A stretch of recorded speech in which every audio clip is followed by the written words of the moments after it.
อันสดใสสัตว์ไทยให้โน้นบาปกรรมรุนจะรุงแล้วลูกแฟนเลิศแล้ววันไม่แล้วเพื่อนเอ๋ยตื่นมาเสียจากกิเลสเอ๋ยมืดมิดเสือเอ๋ยมาชมเชยแสงแห่งวัดวาอารามก็เห็นงามเนื้องามยามองใกล้กลางที่วอนคงอันสดใสบอกเกิดสัตว์ไปให้พ้นบาปกรรมแค้นรุนจะรุงแล้วแฟนเลิศแล้ววันไม่แล้วเพื่อนเอ๋ยตื่นมาเสียจากกิเลสนักเอ๋ยเสือเอ๋ยออกมาชมเชยแสงแห่ง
เจริญพรท่านสาธุชนทั้งหลายรายการธรรมทานจากวัดพุทธปัญญา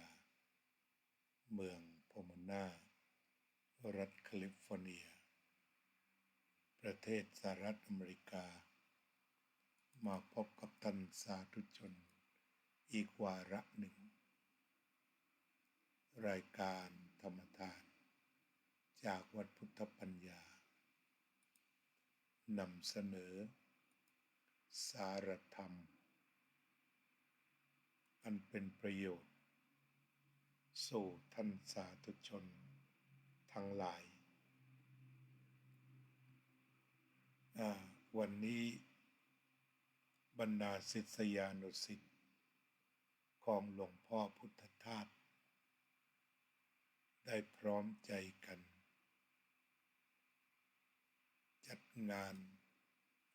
ธรรมสมโภชเรียกกันว่าระลึกถึง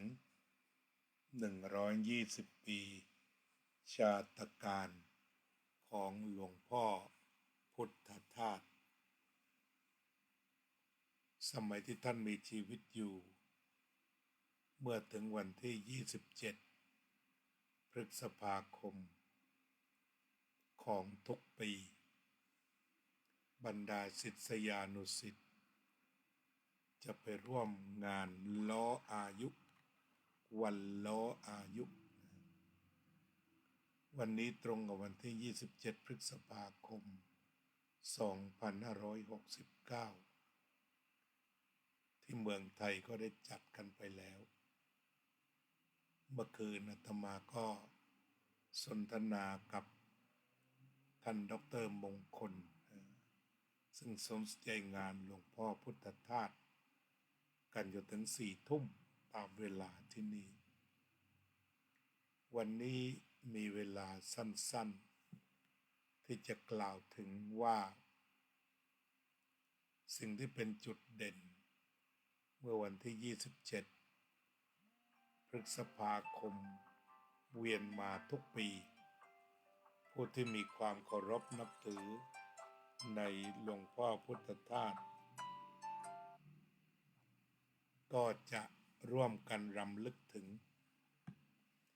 สมัยท่านมีชีวิตอยู่ก็จะไปร่วมงานกับท่านตามปกติงานวันเกิดของพระผู้ใหญ่นั้นจะมีการเลี้ยงดูแขกเรือถวายทานแก่พระสงฆ์อย่างมากแต่งานหลวงพ่อพุทธทาสไม่มีสิ่งเหล่านั้นท่านเรียกว่าวันล้ออายุโดยบอกว่าหากใคร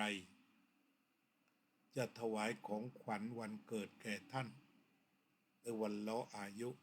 ก็ขอให้งดอาหารให้1 มื้อ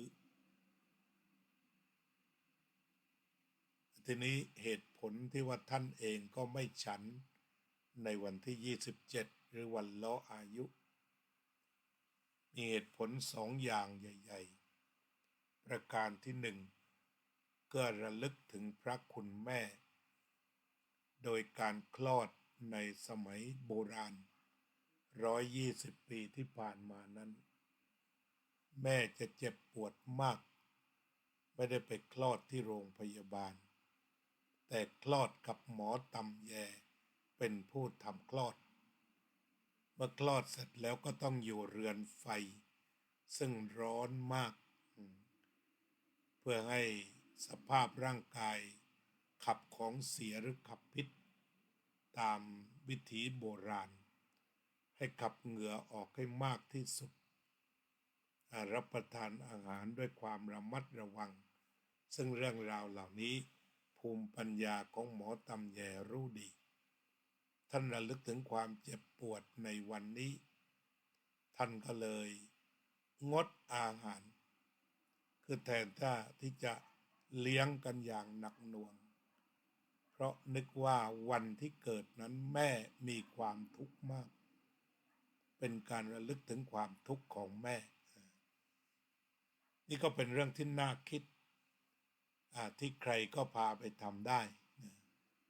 อันนี้ในแง่ของวันเกิดอาตมาก็ตั้งแต่รับทราบเรื่องราวเหล่านี้พอถึงวันเกิดวันที่2 มกราคม 2502หรือว่าของทุกปีก็จะงดอาหาร1 วันตามแนวทางหลวงพ่อพุทธทาสและในฐานะเป็นผู้เห็นด้วยกับการงดอาหารในวันเกิดในข้อที่2ก็คือเป็นการลดหรือว่าเป็นการยับยั้งการทำลายทรัพยากรธรรมชาติที่เกิดขึ้นจากการปรุงอาหารโดยท่านอุปมาว่าถ้าเราใช้ทานอาหารในวันเกิด10 บาทเราก็ได้ช่วยประหยัดงบประมาณของโลกและก็ประหยัด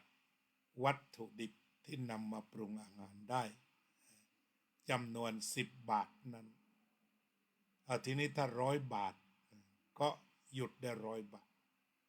สมมุติต่อไปถ้าใน7 วันในแต่ละวันนั้นมีคนปฏิบัติตามนี้คือมีวันเกิดวันหนึ่งละใน7 วันนั้นหรือใน1 ปีก็จะมีวันเกิดทุกวันมีคนงดอาหารประมาณสัก1,000 คนทั่วประเทศ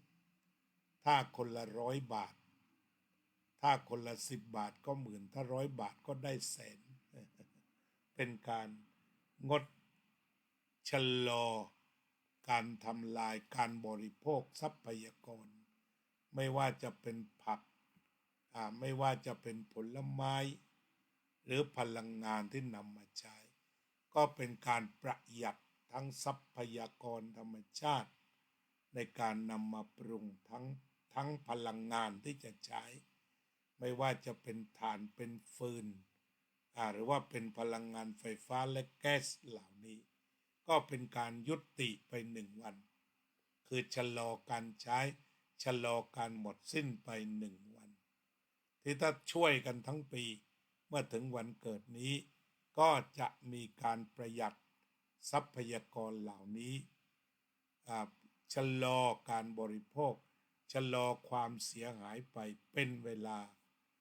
เรียกว่าเป็นจำนวนมากทีเดียวอาตมาเองก็เลยงดอาหาร1 วันเป็นการถวายวันเกิดของหลวงพ่อพุทธทาสทีนี้เท่าที่เคยไปสมัยเป็นสามเณรหรือเป็นพระหนุ่มไปร่วมงานก็ใช่ว่าจะไม่ดื่มอะไรเลยเราก็งดอาหารแต่มีน้ำชาเลี้ยงเฉพาะตอนเย็นฟังธรรมะกันบ่ายเสร็จก็จะมีน้ำชาเป็นชาขมๆนี่แหละชาฝาดๆชาจีนและจะทำตังเมคือทำกันน้ำตาลเคี่ยวเรียกว่าเป็นน้ำตาลเคี่ยวแล้วก็แจกพระที่ไปกันโดยทั่วไปอันนี้ก็เรียกว่าเป็นการงดอาหารงดอาหารมื้อ1 มื้อแต่จะดื่มหรือทานอะไรสักเล็กน้อยที่พอประทังความหิวเช่นทำตังเม ทำตังเมหรือน้ำตาลเคี่ยวน้ำตาลกวนทั้งน้ำตาลแดงน้ำตาลกรวดก็จะทำกันฉันพอแก้หิวฉะนั้นวันนี้ก็ฉันพอแก้หิวก็จะมีน้ำอันนี้ก็ต้มน้ำสมุนไพรไว้ตั้งแต่เมื่อคืนตอนนี้ก็เริ่มต้นด้วยน้ำสมุนไพร ก็ลงหมดเลยทั้งเป็นมะกรูดมะรุมตะไคร้ใบมะกรูดโยมพะเยาทำถวายไว้ตั้งแต่เมื่อคืนก็ดื่มได้เรื่อยๆนี่ระวังงดอาหารถวายท่าน1 มื้อทีนี้เรื่องต่อมาก็คือเรื่องที่เราควรระลึกถึงในวันล้ออายุของหลวงพ่อพุทธทาสนั้นก็คือระลึกถึงผลงานที่ไม่ตายของท่านพุทธทาสไม่มีวันตายคืองานของท่านมหาศาลไม่ว่าจะเป็นงานหนังสือมหาศาลงานเสียงซึ่งปัจจุบันนี้มีผู้อาสาสมัครนำลง YouTube เสียจำนวนมากก็ระวังงานของท่านมีมากมายทีนี้ในเวลาที่สั้นวันนี้จะต้องมีธุระข้างนอกด้วยในระยะเวลาอันสั้นเราก็จะตามรอยหลวงพ่อพุทธทาสด้วยการพิจารณาปฏิฐาน3 ประการประการที่ 1เข้าถึงหัวใจศาสนาของตนเข้าถึงศาสนาของตนเข้าถึงหัวใจศาสนาของตน2ทำความเข้าใจระหว่างศาสนา3นำตนออกมาเสียจากอำนาจวัตถุนิยมข้อที่ 1ท่านชี้เปรี้ยงลงไปอย่างไม่ลังเลหัวใจศาสนาสัพเพธัมมานาลังอภินิเวสายะสิ่งทั้งปวงไม่ควรยึดมั่นถือมั่นอันนี้อ้างตามที่ท่านอ้างนักปราชญ์อื่นจะพูดว่าสัพพปาปัสสะอาการนังกุศลสู้ปัสสัมปทาสจิตตประโยทัปปนังหรือเป็นใดๆก็แล้วแต่อริยสัจ4อริยมรรคมีองค์8แต่หลวงพ่อพุทธทาสฟันธงสัพเพธัมมานาลังอภินิเวสายะสิ่งทั้งปวงไม่ควรยึดมั่นแล้วก็ท่านเน้นว่าถ้าปล่อยไม่ทุกข์ยึดเมื่อไรก็ทุกข์เมื่อนั้นถึงแม้ว่าในหลายแห่งอาจจะกล่าวว่าตัณหาเป็นเหตุให้เกิดทุกข์ก็จริงอยู่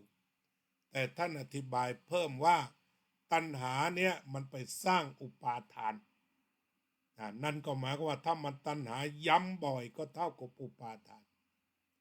อยากหนึ่งครั้งสองครั้งมันเป็นอุปาทานทั้งหมดและเป็นทุกข์ทั้งหมดเพราะฉะนั้นตัณหาเนี่ยมันจะต้องไปสร้างอุปาทานทุกครั้งหลวงพ่อจึงบอกว่าอุปาทานเนี่ยเป็นเหตุให้เกิดทุกข์จึงพอใจพระพุทธภาษิตว่าสัพเพธัมมานาลังอภินิเวสายะสิ่งทั้งปวงไม่ควรยึดเพราะอะไรท่านใช้คำว่าสิ่งทั้งปวงมันไหลเรื่อยมันไหลเรื่อยไม่ควรยึดมั่นถือมั่นที่ท่านมีคำกรีกว่าทันทาเรเพราะมันไหลเรื่อยไปจึงยึดอะไรไม่ได้เลยเพราะมันเกิดแล้วมันไปเรียบร้อยแล้วจะไปตามตะครุบก็ตะครุบลมมันไม่สามารถจะจับอะไรมาเป็นของตนได้อันนี้หลวงพ่อจะย้ำจะเน้นลงไปถึงความไม่ยึดมั่นถือมั่นถึงแม้กระบวนการของปฏิจจสมุปบาทมันก็มาจบอุปาทานแล้วก็ภพชาติพอมีอุปาทานมันก็มีคนที่มีคนยึดมีตัวยึดแล้วก็มีการเกิดแล้วก็มีการเป็นทุกข์เป็นทุกข์แล้วก็เป็นทุกข์อย่างนั้นเป็นทุกข์อย่างนี้เป็นทุกข์เพราะสิ่งนั้นสิ่งนี้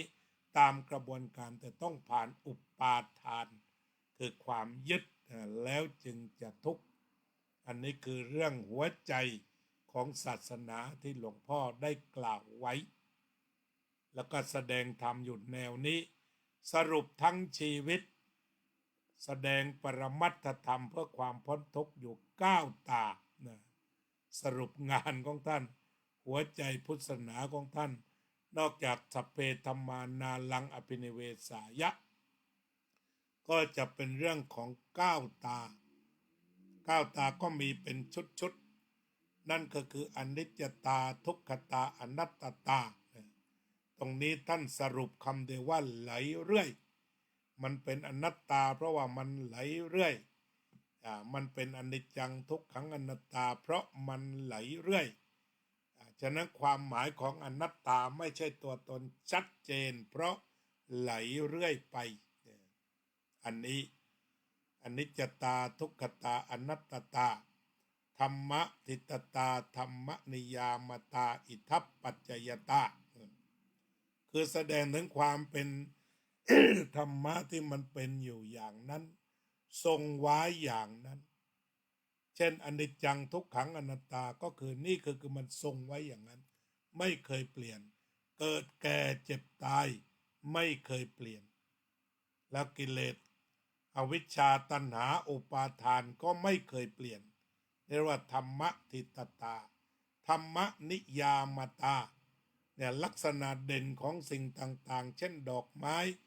นานาพันธุ์นานาสีผลไม้นานารส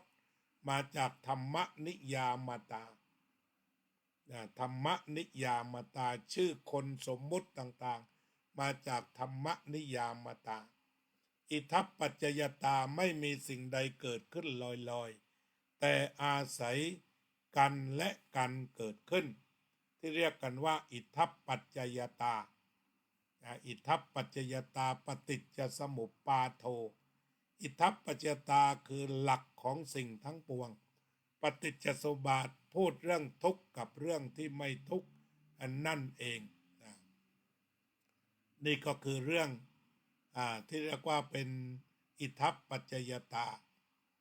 ต่อไปสุญญตาสุญญตากล่าวถึงสุญญตาคือเนื่องจากมันเป็นอิทัปปัจจยตา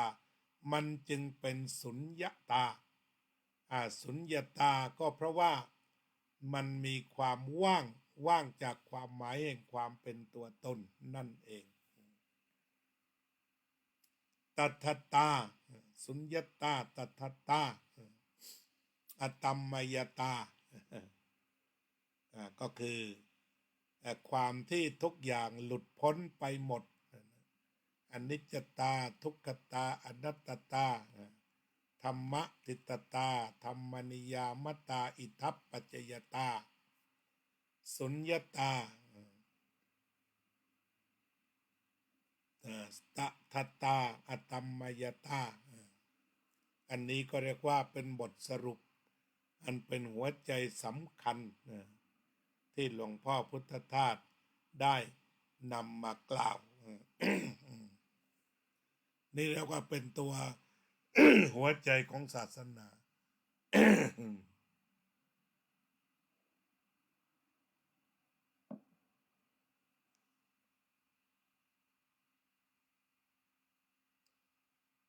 ต่อไปก็ทำความเข้าใจระหว่างศาสนาก็คือหมายถึงว่าทุกศาสนานั้นทุกศาสนานั้นพบกันที่ความเมตตาสำหรับการทำความเข้าใจเรื่องศาสนานั้นหลวงพ่อพุทธทาสว่ารักคำเดียวพอคำว่ารักคำเดียวพอความเมตตาจะเป็นรากฐานแห่งทุกศาสนาความรักนี่ถือว่าเป็นจุดร่วมของทุกศาสนาเป็นจริยธรรมสากลคือการรักผู้อื่นอย่างของคริสต์ก็รักเพื่อนบ้านเหมือนรักตัวเองถ้าเป็นพุทธศาสนาก็รักสัตว์ทั้งหลายที่เป็นเพื่อนทุกเกิดแก่เจ็บตายโดยสามารถร่วมมือกันได้เพื่อสร้างสันติภาพโลกแล้วก็สุดท้ายนำตนออกมาเสียจากอำนาจของวัตถุนิยมนำตนออกมาจากอำนาจของวัตถุนิยมหมายถึงว่าไม่ใช้วัตถุเพื่อความสุขใจเพื่อความปราบปลื้มใจเป็นการอวดเป็นการนำวัตถุมาอวดเพื่อหน้าตาเพื่อเกียรติยศโดยไม่ติดอยู่ในนั้นฉะนั้นข้อนี้หลวงพ่อพุทธทาสจึงได้สร้างกุฏิหรือว่าทำศาลาหรือแม้แต่อุโบสถด้วยความเรียบง่ายด้วยความเรียบง่ายด้วยความเรียบง่ายเพื่อที่จะได้เข้าถึงสิ่งที่เรียกว่านำตนออกมา จากอำนาจวัตถุนิยม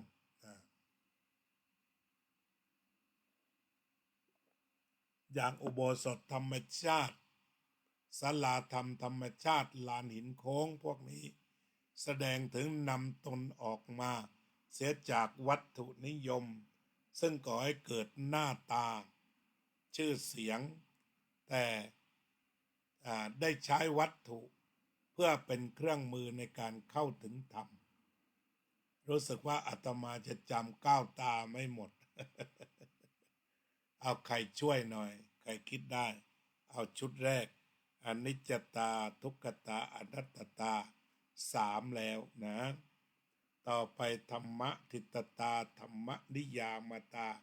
อิทัปปัจจยตาต่อไปก็สุญญตาตถตาอตัมมยตาออกครบ ครบแล้วสเลดก็มาเหลือเกิน ที่โดยสรุปว่าหลวงพ่อพุทธทาสสอนอย่างไรทำได้อย่างนั้นและหลวงพ่อพุทธทาสได้เป็นผู้นำพวกเราเข้าเฝ้าพระพุทธเจ้านั่นคือธรรมะใดๆที่ท่านนำมาแสดงแล้วเราตามไปสู่พระไตรปิฎกก็จะได้รับความกระจ่างชัดอีกทีหนึ่งฉะนั้นที่เราขอบคุณหลวงพ่อพุทธทาสอย่างแรงก็คือได้นำพระธรรมมาแสดงให้เราได้พบพระพุทธเจ้าตามคำที่เรียกว่าผู้ใดเห็นธรรมผู้นั้นเห็นเราฉะนั้นธรรมะ9ตาอนิจจตาทุกขตาอนัตตาธรรมะทิตตาธรรมนิยามตาอิทัปปัจจยตาสุญญตาตถาตาอตัมมยตานั้นก็คือแสงสว่างนำทางเราไปเฝ้าพระพุทธเจ้าตามคำที่เรียกว่าผู้ใดเห็นธรรมผู้นั้นเห็นเราแล้วเมื่อเรามีพระพุทธพระธรรมพระสงฆ์เป็นผู้นำ เราก็จะสามารถออกไปเสียจากความทุกข์ทั้งปวงรายการธรรมทานจากวัดพุทธปัญญาวันนี้ก็คงจะจากลาท่านสาธุชนไปเพียงแค่นี้ก่อนวันต่อไปวันพรุ่งนี้พบกันใหม่แล้วเราก็ยังคงนำเอารายการหลวงพ่อพุทธทาสมาสนทนากันอีกต่อไป